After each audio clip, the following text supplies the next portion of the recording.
두 번째 시간 함께 하도록 하겠습니다. 두 번째 시간은 79페이지부터 함께 반항하십니다. 우리가 이번 시간 함께 하고 있는 것은 용도지구제입니다. 용도지구는 매번 한 문제 이상은 계속 출제되고 있습니다. 용도지구에 대한 개념 정의와 관련되어서는 용도지역의 기능을 증진시키기 위해 용도지구를 도시군관리계획으로 지정하는 겁니다. 그리고 용도지구 지정 대상과 관계된 사안으로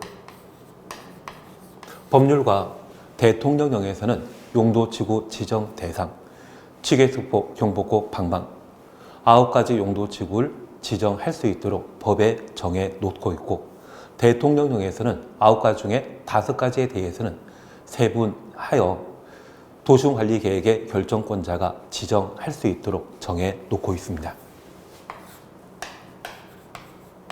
다만 이 용도지구는 용도지역과 달리 미시적 관점에서 용도지구를 지정하는 겁니다.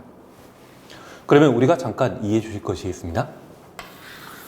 남대문일 때는 남대문 시장 때문에 상업지역으로 지정되어 있는데, 그 상업지역 한가운데 남대문이라고 하는 국보가 존재합니다. 이러한 문화재 주변은 문화재 전경을 시민들이 언제나 볼 수 있도록 지나치게 높은 고층 건물 건축해서는 안 되죠. 그래서 남대문 주변 일대를 역사 문화 환경 보호지구로 지정하고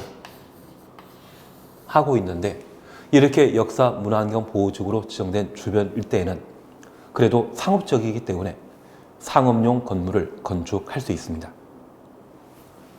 그런데 만약 이 상업지역인 곳에 일부를 개발 제한 구역으로 지정했다면, 개발 제한 구역으로 지정된 상업지역에는 상업용 건물을 건축한다? 아예 건물 건축하지 못한다. 건물 건축하지 못합니다. 그래서 용도지역이 지정된 상태에서 용도구역인 개발 제한 구역 등이 지정되게 되면 상업지역이라고 하는 본래 용도대로 사용할 수 없게 되게 됩니다. 반면에 상업지역에 문화재가 존재하기 때문에 역사 문화환경 보호지구로 지정했다면 상업용 건물은 건축할 수 있지만 층수만 좀 제한되겠죠. 고층 건물만 건축하지 못할 겁니다. 이러한 것들이 용도지역의 기능을 증진시켰다, 이런 말로 대신 표현하게 됩니다.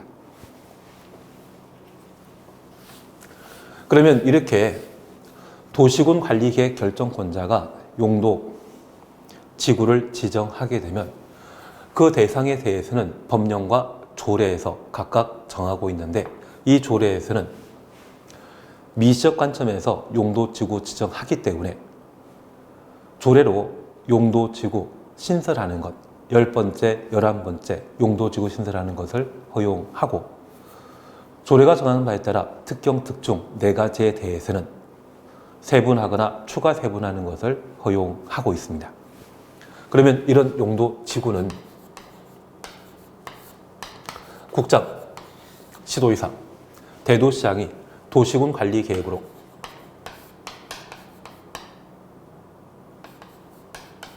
용도지구를 지정, 변경할 수 있는데, 그 용도지구 지정, 변경과 관련되어 예외에 관한 사항들을 함께 봐줘야 됩니다. 그런데 이 예외에 대해서는 이미 2가지를 봐버렸습니다. 조례가 정하는 바에 따라 용도지구 신설하거나 특경 특중을 세분하거나 추가 세분하게 되면 국토교통부 장관을 뺀 시도의사, 대도시시장이 도시군관리계획으로 용도지구를 지정, 변경할 수 있습니다. 그러면 조례가 정하는 바에 따라 용도지구 신설한 대상을, 특경 특중을 조례가 정하는 바에 따라 추가 세분해놨다고 하면, 조례는 지방자치단체 법이기 때문에 지방자치단체장인 시도의사, 대도시장이 결정할 수 있고요. 그 결정 방법은 조례가 아니라 도시군관리계획으로 결정하는 것이죠. 그걸 이해해 주시는 게 필요합니다. 현재 조례로 신설하거나 추가 세분한 것은 지방자치단체 법으로 신설하거나 세분해 놓은 것이기 때문에 중앙행정기관장인 국토교통부 장관은 조례로 신설한 것을 도시군관리계획으로 결정할 수 없습니다. 그래서 국장 빠진 시도지사, 대도시장이 결정권자라는 것을 이해해 놓으시고 그 지정 방법은 조례가 아니라 도시군관리계획으로 결정하는 것이죠. 신설, 추가 세분만 조례를 하고 그 결정은 도시군관리계획으로 지정 변경하게 됩니다. 그것을 79페이지 양가로 3번에서 다시 한번 살펴놓습니다. 80페이지 함께 보십니다. 80페이지에 3번, 4번을 함께 봅니다. 3번, 방제지구의 지정입니다. 시도지사 대도시장은 시도지사 대도시장 가로 해놓습니다. 연안 침식이 진행 중이거나 우려되는 지역 등에 다음에 해당되는 지역에 대해서는 방제지구 지정 변경을 도시군 관리 계획으로 결정하여야 한다. 결정하여야 한다. 추천했습니다. 이 경우 도시군 관리 계획 내용에는 방제지구의 재저감 대책을 포함하여야 한다. 포함하여야 한다. 줄쳐 놓습니다. 그러면 우리가 잠깐 이해해 주실 것이 있습니다. 연안 침식. 여기 연안 침식은 잠을 자고 나면 국토가 조금씩 깎여 나가는 것을 말합니다.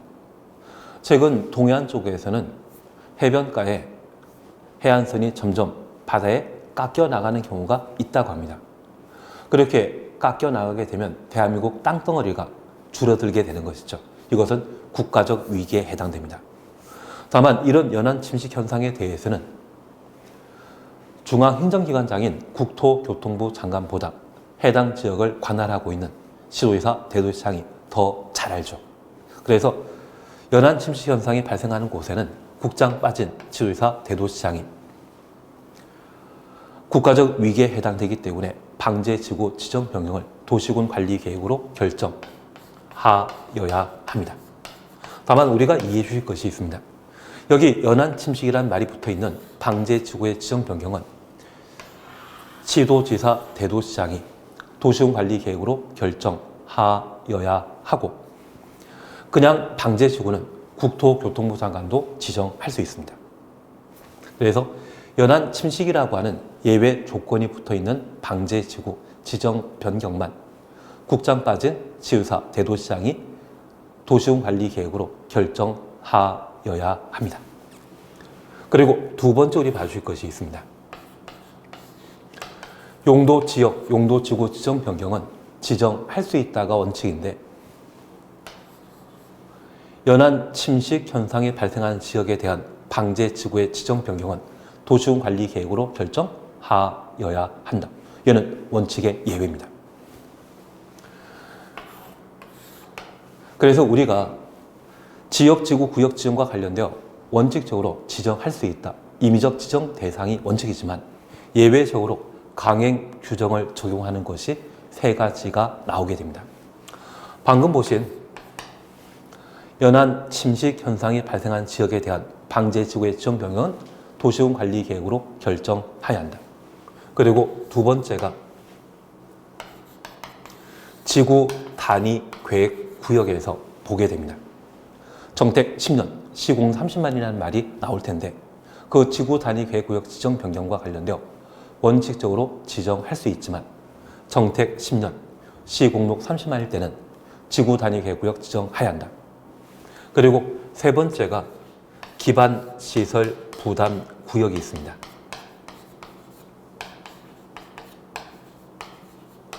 여기 기반시설은 인프라에 해당되는 것으로서 원칙적으로 도시군 관리 계획으로 기반시설 설치, 정비, 개량을 결정해야 되는데 예외적으로 지역 주민들에게 기반시설 설치 비용을 부담시키는 기반시설 부담 구역 제도가 있습니다. 여기 기반시설 부담 구역과 관련되어 20%란 말 또는 행위 제한이 해제되거나 완화되면 기반시설 부담 구역 지정하여야 한다. 이 말을 나중에 보게 됩니다. 국토계획법에 지역지구 구역 지정과 관련되어서는 원칙으로 지정할 수 있다 원칙입니다. 딱 3개. 연안 침수 현상이 발생한 지역에 대한 방제지구의 지정 변경, 도시군 관리 계획으로 결정하여야 한다. 정택 10년, 시공 30만, 지구 단위 계획구역 지정하여야 한다. 인구 증가율이나 개발의 허가 건수가 20% 이상 증가하면 기반시설 부담구역으로 지정하여야 한다. 이 3가지에 대해서는 지역지구 구역인데 불구하고 지정해야 한다. 강행 규정으로 끝나게 됩니다. 저 3가지를 잘 정리해 놓으시는 게 시험에 대비하는 방법입니다. 그래서 용도 지구에 있어서도 특이한 예외적인 상황이 존재한다는 걸 다시 한번 확인해 놓습니다. 그리고 4번입니다. 복합용도지구의 지정 기준입니다. 시도의사, 대도시장은 대통령령이 정하는 주거적, 공업적, 관리적, 대통령령부터 관리지역까지 가로 해놓으시고 옆에 방주 보시면 일반 주거지역과 일반 공업지역, 계획관리지역 1, 2, 3 묶어놓습니다. 복합용도지구 지정할 수 있다. 그래서 시도의사, 대도시장은 복합용도지구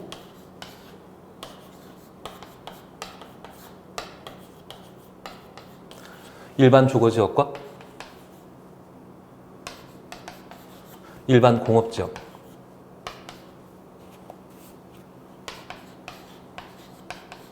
계획관리지역 이 3곳 대상으로 복합용도지구 지정할 수 있습니다.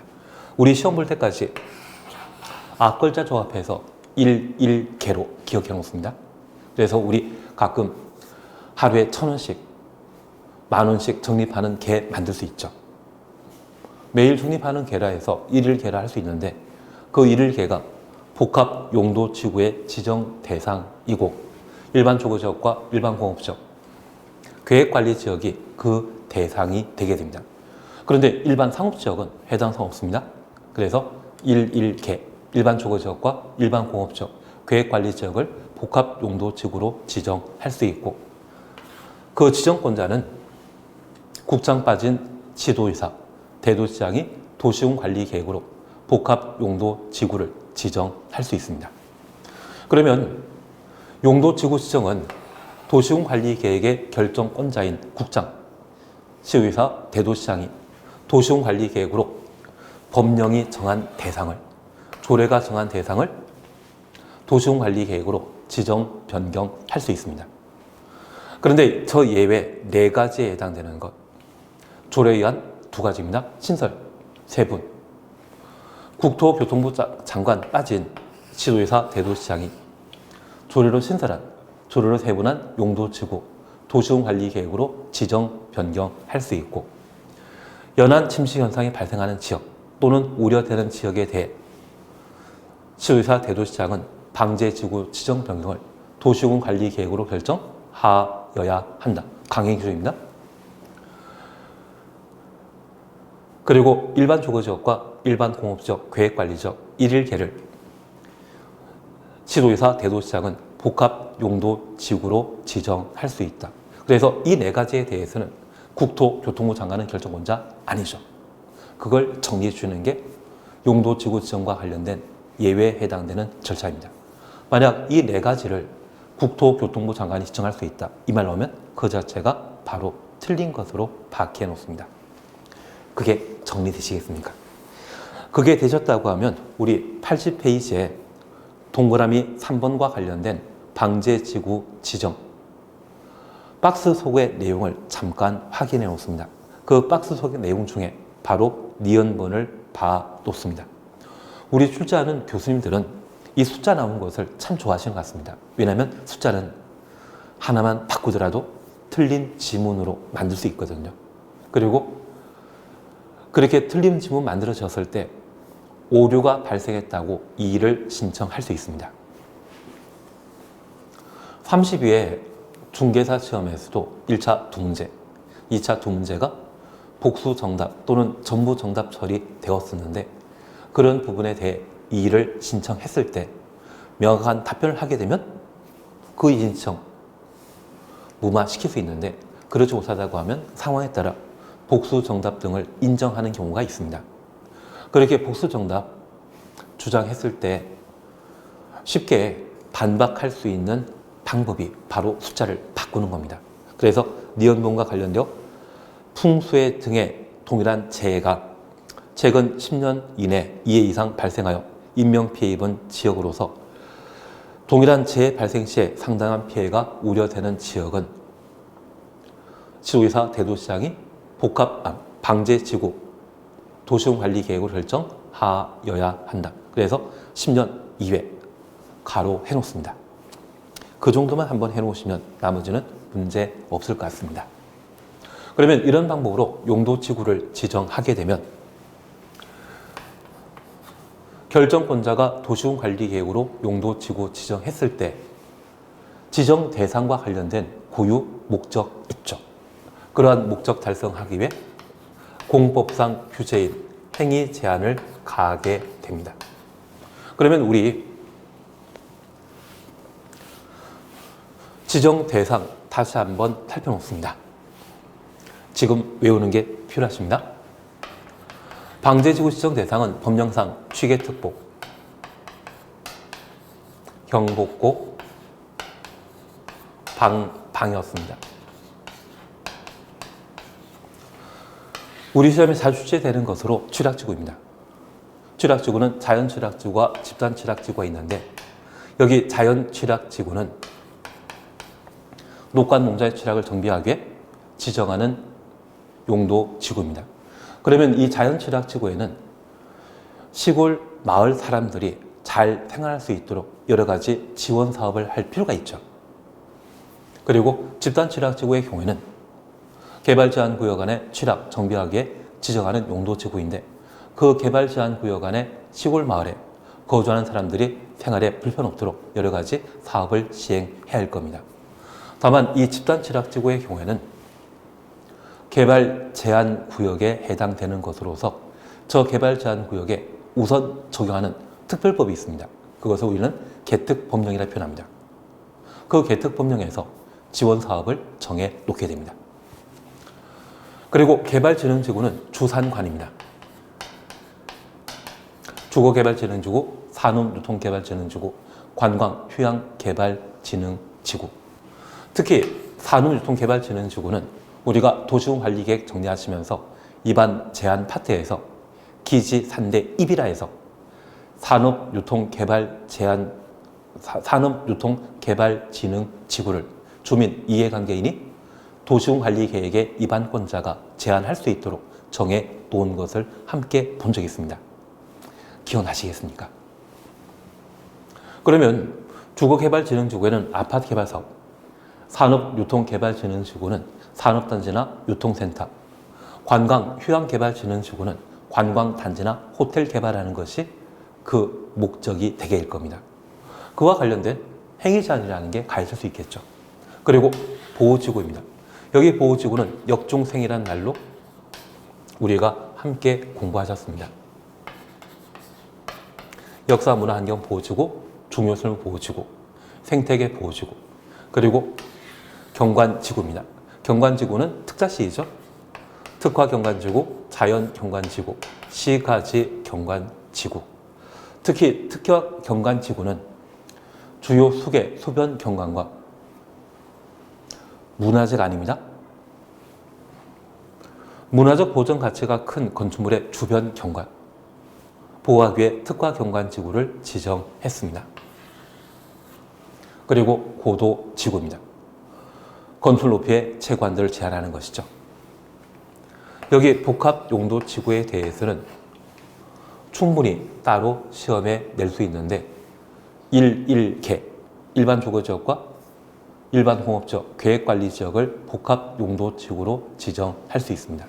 이 복합용도지구와 관련되어서는 행위제한 파트에서 다시 살펴놓습니다. 그래서 우리 취락지구, 개발진흥지구, 보호지구, 경관지구, 복합용도지구, 고도지구 이 4가지, 이 6가지에 대해서는 한번 그 대상에 관한 사항들 한번 살피시면서 이게 지정되면 어떤 규제가 가해질 수 있는지 또는 개발사업을 촉진하기 위해 규제를 완화시킬 수 있는지 이러한 것들을 상상해 주시는 게 행위 제한을 제대로 공부하는 방법이 되길 겁니다. 저 6가지에 대해서는 자주 시험에 나오고 있고 앞으로 나올 가능성이 있기 때문에 저 6가지에 대해서는 정확하게 어떤 의미를 가지는지 파악해 주시는 게 필요한 것 같습니다. 그러면 이러한 용도지구를 결정권자가 도시군 관리 계획으로 지정 변경하게 되면 그 목적은 공익을 달성하기 위해서일 겁니다. 그래서 그 공익 달성과 관련된 행위 제한을 함께 살펴놓습니다.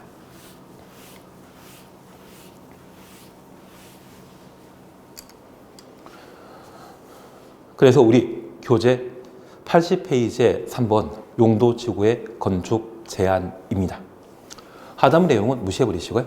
그리고 81페이지의 1 경관지구의 건축 제한입니다. 경관지구 안에서는 그 지구의 경관, 이 경관이라면 아름다운 것을 말합니다. 보전, 관리, 형성에 장애된다 인정하여 도시군 계획 조례가 정하는 건축물을 건축할 수 없다. 도시군 계획 조례 줄만 쳐놓습니다. 그러면 경관지구가 지정되게 되면 그 경관지구 안에 건축 제한이 가해지게 되는데 그 건축 제한 방법은 도시군 계획 조례에 따른다는 이야기죠. 이 조례는 각 지방자치단체마다 서로 다르기 때문에 서울시 조례, 수원시 조례, 인천시 조례를 따로 열람함으로써 경관지구의 행위 제한, 건축 제한 규정을 파악할 수 있습니다. 그래서 구체적인 조례 건축 제한 내용에 대해서는 해당 지방자치단체 구유 특별 사안이기 때문에 우리 시험거리는 아니고요. 그 제한 방법에 대해서만 시험에 내게 됩니다. 그래서 경관지구의 건축 제한 방법은 바로 도시군 계획 조례에 따른다. 이렇게만 구분해 놓습니다. 2번 그냥 도시입니다. 경관지구 안의 건축물의 건폐율 용적률, 높이의 최대 너비, 색채, 대지안의 적용 등에 대해서는 그 지구 경관 보전 등에 필요한 범위에서 도시군 계획 조례로 정한다. 그래서 경관지구의 건축 제한 규정은 조례에 따른다라는 것, 그 정도 살펴놓습니다. 3번에 관한 내용은 따로 볼 필요 없습니다. 그리고 2번입니다. 고도지구 안의 건축 제한 차시였죠. 고도지구 안에서는 도시군 관리 계획으로 정하는 높이를 초과하는 건축물 건축할 수 없다. 도시군 관리 계획부터 초과까지 가로해 놓습니다. 고도지구는 건축물 높이의 최고 한도를 제한하는 제도이죠. 그래서 도시군 관리 계획에 정하는 높이를 초과하는 건축물을 건축할 수 없는데 이 고도지구는 조례가 아닌 도시군 관리 계획으로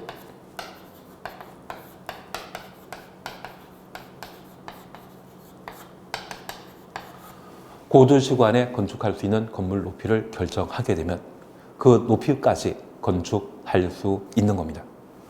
그러면 우리가 잠깐 이해하실 것이 있습니다. 이 고도지구와 관련된 건축 제한 규정을 설명할 때 도시군 관리 계획 대신 도시군 계획 조례로 바꿔치기 하는 경우가 있습니다. 그런데 우리가 시험 볼 때 뭔가 눈에 씌면 도시군 관리 계획인지 도시군 계획 조례인지 구분 못하는 경우가 있거든요. 그걸 주의하시는 게 고도지구와 관련되어서는 시험 출제 패턴이 되게 됩니다. 3번 방제지구 안의 건축 제한입니다. 방제지구 안에서는 풍수해 등의 재예방에 장애된다 인정하여 도시군 계획 조례가 정하는 건축물 건축할 수 없다. 도시군 계획 조례 추정했습니다. 그래서 방제지구 안의 건축 제한 규정도 도시군 계획 조례에 따르도록 되어 있습니다. 그리고 4번입니다. 자연취락지구 안에 건축할 수 있는 건축물은 0 별표 23과 같다. 이 0은 바로 대통령령을 말합니다. 그래서 자연취락지구의 경우에는 국토계획법 대통령령이 정하는 건축 제한 규정을 적용하도록 되어 있습니다. 그러면 이 자연취락지구에 대해서는 조례로 건축 제한하는 것이 아니라 어디에 따른다? 국토법령, 국토법령에 따른다라는 것을 파악해 놓습니다. 그리고 2번입니다. 집단취락지구간의 건축 제한에 대해서는 개발제한구역 지정 및 관리에 관한 특별조치법이 정하는 바에 의한다. 그래서 집단취락지구의 경우에도 조례가 아닌 개특법령에 따라 건축 제한 규정을 적용하게 됩니다. 그래서 개발제한구역 안에 취락정비하게 집단취락지구가 지정되었다면 그 집단취락지구 안에 건축물 건축과 관련된 각종 규제, 건축 제한 규정은 어디에 따른다? 조례가 아닌 개특법령에 따르도록 되어 있습니다. 그리고 6번 특정 용도 제한 지구. 5번 개발진흥지구입니다. 개발진흥지구 안의 건축 제한. 개발진흥지구 안에서는 지구 단위 계획부터 가로 열어놓습니다. 관계 법률에 의한 개발 계획에 위반하여 개발 계획까지 가로 닫아놓습니다. 건축물 건축할 수 없으며 지구 단위 계획 등이 수립되기 전 추놓습니다. 도시군 계획조례가 정하는 건축물을 건축할 수 있다. 도시군 계획조례 줄만 쳐놓습니다. 그래서 지구 단위 계획의 경우에는 개발진흥지구인 경우에는 지구 단위 계획이나 개발 계획에 따른 건축 제한 규정을 적용하게 되는데 이 개발진흥지구에는 주산관이었습니다. 주거개발진흥지구라면 아파트 개발 사업이 예정되어 있는 곳으로서 그에 따른 개발 계획 수립되어 있겠죠. 그 개발 계획에 따라 개발진흥지구에 건축물 건축해야 된다. 그런 의미가 되게 됩니다. 그리고 6번 특정 용도 제한 지구입니다. 학교 주변이 특정 용도 제한 지구로 지정되게 되는데 특정 용도 제한 지구 안에서는 주거기능, 교육환경 훼손하거나 청소는 정서에 유해하다고 인정하여 도시군 계획조례가 정하는 건축물을 건축할 수 없다. 도시군 계획조례 줄쳐 놓습니다. 7번 보호지구입니다. 보호지구 안에서는 두 줄 밑에 도시군 계획조례가 정하는 기준에 적합하다고 인정하여 관계 행정기관장과의 협의, 도시계획위원회 심의 거친 경우 그러하지 아니하다. 그래서 보호지구와 관련된 구체적인 건축 제한 규정도 옆에 역사문화환경보호지구, 중요시설보호지구, 생태계보호지구 각각 보시면 도시군 계획조례라고 굵게 표시해 놓은 것이 있습니다. 그 도시군 계획조례에 따르도록 되어 있습니다. 그리고 8번 복합용도지구의 건축 제한 규정입니다. 복합용도지구에서는 해당 용도지역에 허용되는 건축물 외 다음에 따른 건축물 중에 도시군 계획조례가 정하는 건축물을 건축할 수 있다. 도시군 계획조례 줄쳐 놓습니다. 그리고 8번 복합용도지구와 관련되어서는 별표 하나 해놓습니다. 그러면 우리 잠깐 다시 하나 봐놓을 게 있습니다. 9가지 용도지구와 관련되어 대부분의 행위 제한 규정, 건축 제한 규정은 조례에 따르도록 되어 있습니다. 그래서 내가 토지에 대한 거래를 하고자 하는데 그 토지에 용도 지역만이 아니라 용도 지구 또는 다른 법률에 의한 지역 지구 구역이 지정되게 되면 그 지역 지구 구역의 지정 목적에 따른 건축 제한 규정이나 행위 제한이 가해지게 됩니다. 특별히 용도 지구가 지정되어 있다면 그때 건축 제한 규정은 도시군 계획조례에 따르도록 되어 있는데 이 조례에서 해당 지역에 어떤 건물 건축할 수 있는지 건축 못하는지를 따로 정해놓게 됩니다. 그래서 용도지구가 지정된 토지를 거래하고자 할 때 우리 중개하고자 한다면 확인 설명해야 되거든요. 그런 확인 설명에서는 내가 해당 도시군 계획조례 열람하고 해당 용도지역에 건축 가능한 건축물과 건축 불가능 건축물을 각각 구분해야 되는 겁니다. 취지 이해시겠습니까? 그래서 용도지구와 관련된 건축 제한 규정은 조례에 따르는 것이 일반적인데 이 4가지 고도지구의 경우는 도시군관리계획으로 자연취락지구의 경우는 국토법령에 따르며 집단취락지구의 경우는 개특법령에 따르며 개발진흥지구의 경우는 개발계획이나 지구단위 계획에 따른다. 이 4가지에 대해 갑자기 도시군 계획조례에 따른 건축 제한 규정을 적용한다. 이 말로 하면 그게 틀린 지문이 되게 됩니다. 약간 이해지겠습니까? 그리고 83페이지 복합 용도 지구를 함께 보십니다. 여기 복합 용도 지구는 국토교통부 장관 빠진 시도의사 대도시시장이 1개 일반 주거지역과 일반 공업지역 계획관리지역을 복합용도지구로 지정할 수 있습니다. 이렇게 일반 주거지역과 일반 공업지역 계획관리지역을 시도의사 대도시시장이 복합용도지구로 지정하면 앞서 시간에 보셨죠? 그에 따른 행위 제한을 함께 보십니다. 우선 일반 주거지역입니다. 일반 주거지역에는 해당 용도지역에 허용되는 건축물, 그래서 일반 주거지역에 건축 가능한 건축물은 당연히 건축할 수 있고요. 준주거지역에 허용되는 건축물, 도시공계획조례가 정하는 바에 따라 추가로 건축할 수 있습니다. 다만 다음의 건축물은 제외한다. 1번부터 6번까지 있습니다. 잠깐 이렇게 이해해 놓습니다.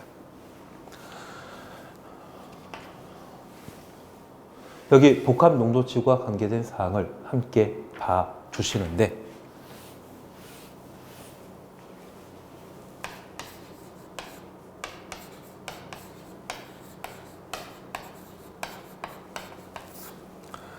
여기 복합용도지구는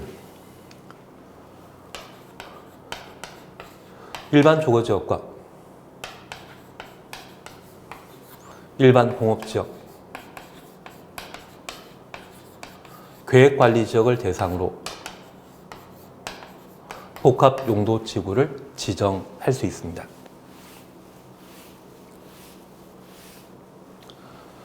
그런데 이런 복합용도지구는 사실 용도지역은 고정되어 있는 것이 아니라 상황에 따라 용도지역이 변경될 수 있습니다. 그래서 저 일반 주거지역에 갑자기 지하철이 새로 만들어지면서 역세권이 형성되었다고 하면 해당 지역에는 충분한 기반시설, 인프라가 확보되었기 때문에 많은 사람들이 이용하게 되거든요. 그러면 저 일반 주거지역을 준주거지역으로 용도지역 변경하거나 상업적으로 용도지역을 변경할 수 있습니다. 그리고 일반 공업지역에 지하철 등이 새로 만들어지거나 또는 일반 공업지역에 확보되었던 자동차 공장 등이 없어지게 되면, 폐쇄하게 되면 저 일반 공업지역을 준공업지역이나 상업적으로 용도지역을 변경할 수 있습니다. 그런데 저 일반 주거지역을 전용 주거지역으로 용도지역 변경하는 것은 없습니다. 만약 일반 주거지역이 전용 주거지역으로 용도지역 변경되게 되면 용적률이 낮아지게 되고 기존에 인정되었던 재산권을 침해하는 것으로서 위헌 소지가 있거든요. 그냥 일반 주거지역으로 내버려 두게 됩니다. 그래서 가끔 도시가 성장 발전하게 되면 원 도심에 오래된 건물, 사람들이 외곽으로 다 이전하게 되면 빈 건물만 남는 경우가 있습니다. 해당 지역에 재개발 사업이나 재건축 사업 등의 정비 사업이 제대로 이루어지지 않는다면 원 도심의 경우는 사람 거의 살지 않는 선로만 현상이 발생할 수 있는 것이 가능할 겁니다. 그래서 재개발 사업이나 재건축 사업이라는 게 그래서 필요하지 않나 싶습니다. 그러면 이러한 일반 주거지역에 역세권이 형성되어 준주거지역으로 용도지역 변경하게 되면 일반 주거지역의 용적률, 특히 3종 일반 주거지역은 법이 정한 용적률이 300%인데 준주거지역으로 용도지역 변경하게 되면 법정 용적률은 최대 500%가 되게 됩니다. 그러면 종전보다 좀 더 많은 건물을, 큰 건물을 건축할 수 있는데 그렇게 건물이 크게 지어지게 되면 거주하는 인구 늘어나죠. 인구가 늘어나게 되면 기반시설에 대한 수요도 증가하게 됩니다. 해당 지역에 새로운 기반시설을 설치해야 되는데 수도권 같은 경우는 상수원 문제를 팔당댐에서 해결하게 됩니다. 다만 지방, 몇몇 장소의 경우는 그 상수원이 제대로 확보되지 못한 곳이 있습니다. 그래서 여름에 가뭄이 심하게 적게 되면 수도 공급이 제대로 이루어지지 않는 곳이 있거든요. 만약 이런 곳에 대규모 개발 사업이 이루어지고 많은 사람들이 거주하게 되면 충분한 기반서를 제공해야 되는데 그 기반서를 제공하지 못하는 상황이 발생할 수 있습니다. 그럴 때 용도지역 변경하여 큰 규모의 건물 건축하게 허용하면 된다, 안 된다. 해당 지역에 공급되던 한정된 전기 수도로 더 많은 사람들이 나누어 사용하게 되면 그만큼 생활이 불편해지게 되거든요. 우리 국토계획법의 제정 목적은 국민의 삶의 질을 향상시키기 위해 제정되었습니다. 그러면 단수가 뻔히 보이는데 불구하고 대규모 개발 사업을 허용하면 된다, 안 된다? 안 됩니다. 그래서 저일반 주거지역을 준주거지역으로 변경하지 못하고 복합 용도 지구로 지정하여 건폐율과 용적률은 일반 주거지역의 건폐율 용적률을 그대로 적용하고 건축 제한 규정만 완화하는 경우가 있습니다. 그래서 일반 주거지역일 때 건축할 수 있는 건물이 10개 종류였다면 준주거지역에 건축할 수 있는 건축물은 좀 더 많습니다. 20개라고 하면 일반 주거지역에 복합용도지구 지정되면 준주거지역이었을 때 건축할 수 있는 건물 종류를 추가로 건축할 수 있도록 허용한다는 이야기입니다. 그러면 준주거지역에 건축 가능한 건축물을 도시군 계획조례가 정하는 바에 따라 추가로 건축할 수 있는데 그 추가할 수 있는 건축물 중에 6가지는 해당되지 못한다는 이야기입니다. 그래서 1번 안마시술, 2번 관람장, 3번 공장, 4번 위험물 추적 및 처리시설, 5번 동물, 식물 관련 시설. 동물, 식물 관련 시설은 소를 키우는 축사, 온실을 말합니다. 장례시설, 납골당에 해당되는 그런 것들을 말합니다. 이러한 것들은 일반 주거지역에 건축할 수 없다. 그래서 일반 주거지역에 복합용도지구 지정되었을 때 일반 주거지역에 건축할 수 있는 건물은 당연히 건축할 수 있고 준주거지역에 건축 가능한 건축물을 도시군 계획조례가 정하는 바에 따라 추가로 건축할 수 있는데 1번부터 6번까지는 추가할 수 없다는 이야기입니다. 그래서 최근 기출문제에 일반 주거지역이 복합용도지구 지정되었을 때 6번 장례시설, 이 장례시설을 추가할 수 있는지 그걸 물은 적이 있습니다. 그러면 저 일반 주거지일 때는 보통 아파트 단지가 형성되어 있는 곳인데 그 아파트 단지 한가운데 장례시설, 납골당에 해당되는 공안당을 또는 화장터를 건축 가능하게 하면 아파트 주민들이 좋아하시겠습니까? 데모하겠습니까? 그래서 저 장례시설은 건축할 수 없는 겁니다. 그리고 일반 공업지역에 건축할 수 있는 건축물 당연 건축할 수 있고 복합용도지구가 지정되면 준공업지역에 건축 가능한 건축물을 추가로 건축할 수 있습니다. 그런데 아파트, 그리고 단란주점, 안마시소, 노유자 시설 이러한 것들은 안 된다는 이야기입니다. 그러면 우리 이렇게 잠깐 이해해 놓습니다. 여기 일반 공업지역의 가장 대표적인 것이 반도체 공장이나 자동차 공장이 입지하는 것이 일반 공업지역의 대표적인 것인데 우리 부평에 GM 자동차 있지 않습니까? 그 GM이 군산 자동차 공장은 폐쇄했지만 부평 자동차 공장은 계속 유지하고 있습니다. 저 부평 자동차 공장 부지 가격이 지금 평가하게 되면 한 2조 정도가 되게 되는데 저 일반 공업지역인 부평 GM 자동차 공장을 준공업지역으로 용도지역 변경하게 되면 아파트나 아파트형 공장을 만들 수 있습니다. 그런데 그 부평 GM 자동차 공장에는 지하철 등의 다양한 인프라가 잘 구축된 상태에서 일반 공업지역을 준공업지역으로 용도지역 변경하게 되면 GM 자동차 공장 매각하고 아파트를 만들게 되었을 때 부지 가치가 8조 정도로 늘어나고요. 가끔 우리 주변에 대우 차판이 푸르지오라는 아파트를 만들어서 직접 분양하는 경우가 있습니다. 그렇게 분양하게 되면 아마 4조 정도를 개발 이익을 챙길 수 있을 겁니다.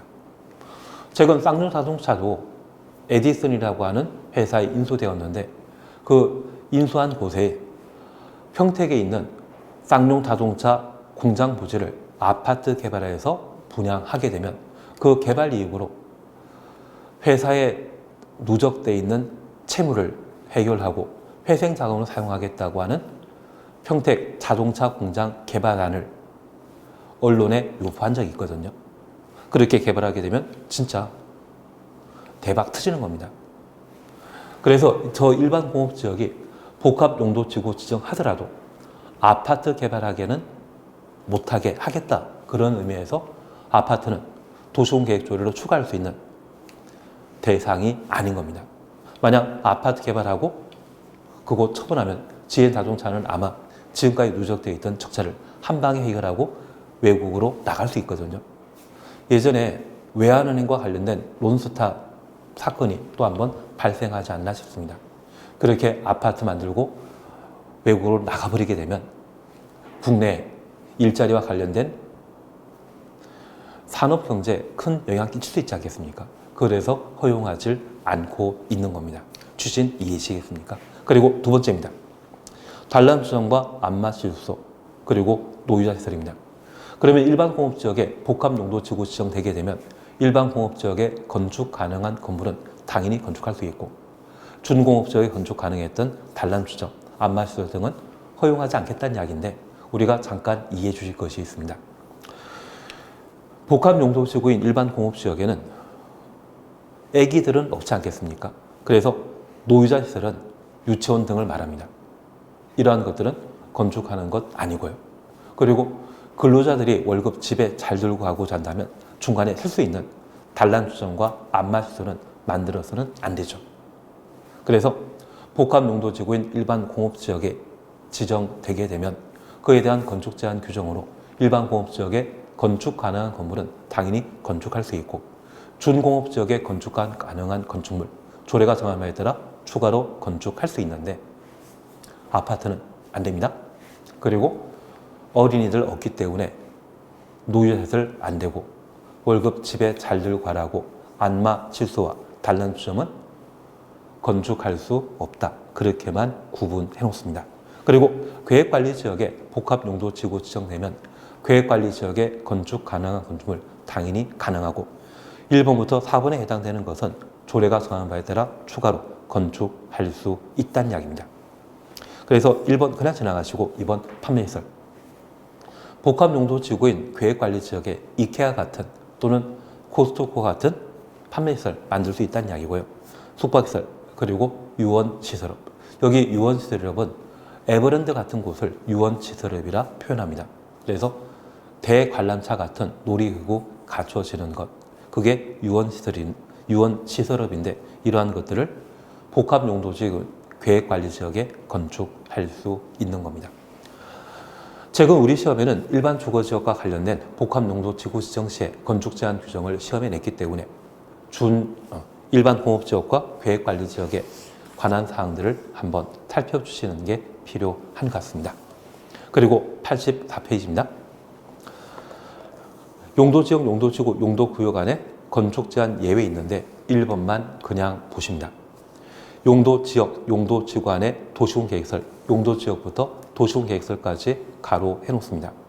용도지역, 용도지구 안에 건축 제한에 관한 규정을 정하지 아니한다. 건축 제한 줄쳐 놓습니다. 우리가 행위 제한과 관련되어서는 세 가지라고 우리가 함께 보셨습니다. 어떤 건물 건축할 수 있는지, 건축 제한과 건물의 규모를 좌우하는 건폐율, 용적률에 관한 사항을 행위 제한에서 다루는 것이죠. 그 중에 도시군 계획설에 대해서는 용도지역, 용도지구 안에 건축 제한 규정을 배제하게 됩니다. 우리 설악산에 대청봉에는 산장 하나 만들어져 있거든요. 그 산장은 도시군 계획설입니다. 그런데 그 설악산이 개인 사유지였을 때 그러한 산장을 만들 수 있다, 못 만든다. 불가능합니다. 개인 사입지를 할지라도 그 설악산에 그런 건물 건축하는 것 거의 불가능하죠. 그래서 도시군 계획설의 경우에는 건축 제한 규정 배제하고 어디에든 만들 수 있다. 그런 의미이고요. 반면 건폐율과 용적률은 그대로 적용합니다. 그러면 설악산에 만들어져 있는 대청봉 산장 규모 컸습니까? 아담합니까? 그래서 설악산일 때는 자연환경 보전 지역에 해당되는 것으로서 법정 건폐율은 20, 용적률은 80%로서 아담하게 지을 수밖에 없을 겁니다. 그래서 도시군 계획설과 관련되어서는 용도지역, 용도지구에 건축 제한 규정은 배제하고 건폐율 용적률은 그대로 적용한다. 그렇게만 구분해 놓습니다. 이번 리모델 완화에 대해서는 필요 없습니다. 그리고 3번 용도구역은 다음 시간에 뵙고 함께 살펴보도록 하겠습니다. 이번 시간 여기까지 함께 하시고 다음 시간에 뵙도록 하겠습니다. 수고하셨습니다.